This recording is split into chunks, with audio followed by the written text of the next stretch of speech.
जय श्री कृष्ण। परमपिता परमात्मा की कृपा से आप सभी लोग अच्छे होंगे। आज मैं बात करूंगा एक ऐसे राजा की जो बिल्कुल भोग में लिप्त थे और एक वेश्या की छोटी सी कहानी से वो अपने जीवन को पूर्णतया मोड़ लेते हैं और जीवन को भोग से एकदम योग में बना देते हैं और जीवन का पूरा सार बदल जाता है। पूरा का पूरा राजपाट छोड़ करके वैराग्य में प्रवेश कर लेते हैं। मैं बात कर रहा हूँ राजा भर्तृहरि की। एक बार राजा भर्तृहरि के राज्य में एक महात्मा आए और 2-4 दिन वो वहाँ पर रुके। उन्होंने राजा से आग्रह किया कि मुझे यहाँ पे रुकना है। राजा के यहाँ वो रुके और राजा ने उनकी बहुत ही अच्छी खातिरदारी की और खातिरदारी से वो बहुत प्रसन्न हुए। और जब जाने लगे तो साधु महात्मा ने उन्हें एक फल दिया सेब का, और फल दे करके बोला कि राजा ये फल ऐसा फल है जिसको जो खाएगा वो लंबे समय तक जवान रह सकेगा। इसमें मेरी त्याग तपस्या निहित है। इसको जो खाएगा वो लंबे समय तक जवान रह सकेगा, उसका यौवन जल्दी बूढ़ा नहीं होगा, उसकी जवानी जल्दी ढलेगी नहीं। तो राजा उस फल को लेते हैं और धन्यवाद बोल करके बाबा जी चले जाते हैं। बाबा जी को धन्यवाद बोलते हैं, बाबा जी चले जाते हैं। अब राजा सोचते हैं, अब राजा क्या था कि बहुत भोगी थे। उनकी वो तीसरी पत्नी थी और वो अत्यंत ही सुंदर थी। उनकी पत्नी अत्यंत सुंदर थी और वो सुंदरता देख करके ही उन्होंने उससे विवाह किया था। और वो एकदम उसे सुंदर देखते हैं तो वो सोचते हैं अचानक अपने मन में कि यार राजा कोई बात नहीं, मैं तो बूढ़ा हो जाऊंगा, चलेगा, लेकिन जिस पत्नी की सुंदरता को देख करके मैं उसे विवाह करके लाया था, यदि वो बूढ़ी हो जाएगी तो फिर मेरे लिए तो बड़ी परेशानी की बात होगी। उससे जो मुझे सुख प्राप्त हो रहा है शायद वो उसके यौवन ढल जाने पर, उसकी जवानी ढल जाने पर वो सुख मुझे प्राप्त न हो। इसकी वजह से ये फल मैं ले जा करके अपनी रानी को ही दे देता हूँ, वो खाएगी, वो जवान रहेगी। वो ले जा करके फल अपनी रानी को दे देते हैं। और रानी क्या करती है, रानी को पूरी कहानी बताते हैं। तो रानी लगी होती है मंत्री से, राज्य के मंत्री से रानी लगी होती है, उससे अफेयर होता है। तो वो सोचती है कि अरे यार यदि मैं खाऊंगी तो मैं लंबे समय तक जवान रहूंगी, लेकिन जो सुख मुझे मंत्री से प्राप्त हो रहा है, यदि मंत्री बूढ़ा हो जाएगा तो मुझे उस सुख की अनुभूति कैसे होगी। तो क्यों ना मैं इस फल को मंत्री को दे दूं, मंत्री लंबे समय तक जवान रहेगा तो लंबे समय तक मैं उसके साथ भोग विलास में लिप्त रह सकूंगी। तो वो ले जा करके वो फल मंत्री को दे देती है। अब मंत्री लगा होता है एक वेश्या से। अब मंत्री किससे लगा होता है, एक वेश्या से।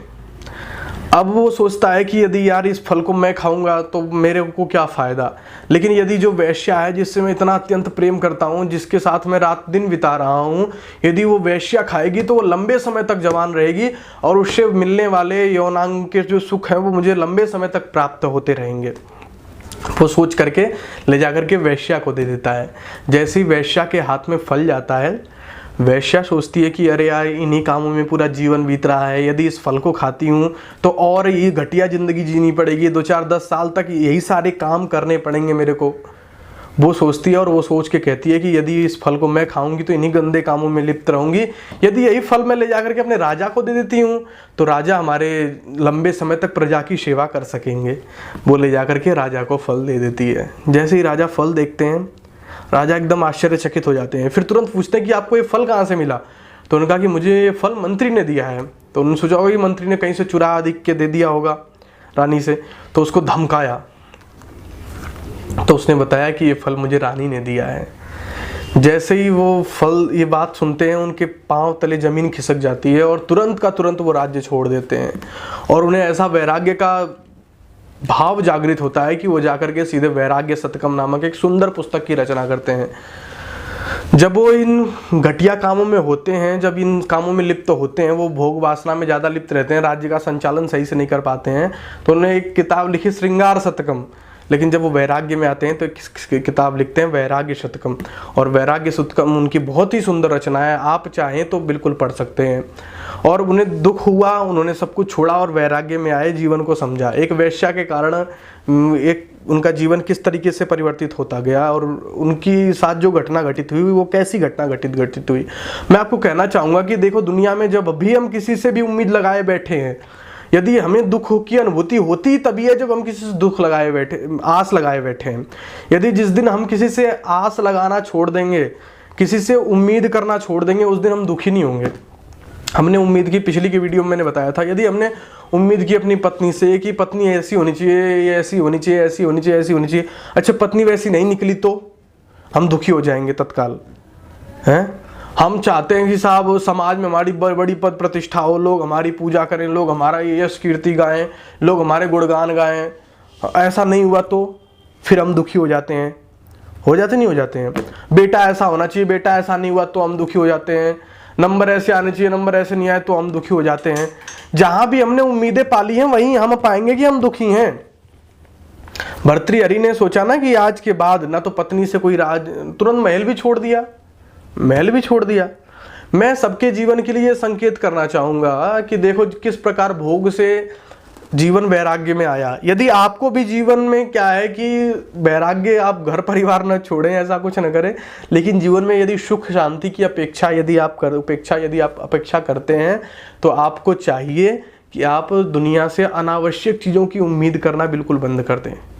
जो बहुत ही आवश्यक है, जैसे उम्मीद है कि हम पढ़ें, हम आगे बढ़ें, ये उम्मीद ठीक है, लेकिन ऐसी उम्मीद जिसका कोई सार्थक लक्ष्य नहीं है, जिसका कोई सार्थक उद्देश्य नहीं है, ऐसी उम्मीदें यदि हम पालेंगे, वो भी दूसरों से, अपने व्यक्तिगत जीवन से यदि हम पालते हैं तो हम उसको अचीव कर भी लेंगे। लेकिन यदि हम दूसरे से चाहते हैं कि ये मेरा पैर पकड़े, ये मेरा सम्मान करे, यदि वो नहीं करता है तो हम दुखी होंगे नहीं। दूसरों से जहां आपने उम्मीद पाल ली वहीं आप पाएंगे कि आप दुखी हैं। इतना ही कह करके मैं अपनी वाणी को विराम देता हूं। बस इस कहानी के माध्यम से मैं यही समझाना चाह रहा था कि फिर भर्तृहरि को वैराग्य आने का कारण भी यही था। उन्होंने बिल्कुल सबसे उम्मीद राज्य से, मंत्री से, पत्नी से, सबसे उम्मीद छोड़ करके वैरागी हो गए। इसी प्रकार आप भी अच्छी चीज़ों की उम्मीद तो देखिए हमारे जीवन में होनी चाहिए, लेकिन जो ऐसी चीज़ें जो हमारे जीवन में अनावश्यक हैं, यूं ही हैं बस, और दूसरों से बिल्कुल उम्मीद नहीं पालनी चाहिए। दूसरे से किसी भी प्रकार की यदि आप उम्मीद रखते हैं तो आप निश्चित रूप से दुखी होंगे, और दुखों से बचने का एकमात्र उपाय भी यही है। उम्मीद करता हूं कि आपको बातें समझ में आई होंगी। आप सभी का हार्दिक धन्यवाद। नमस्ते।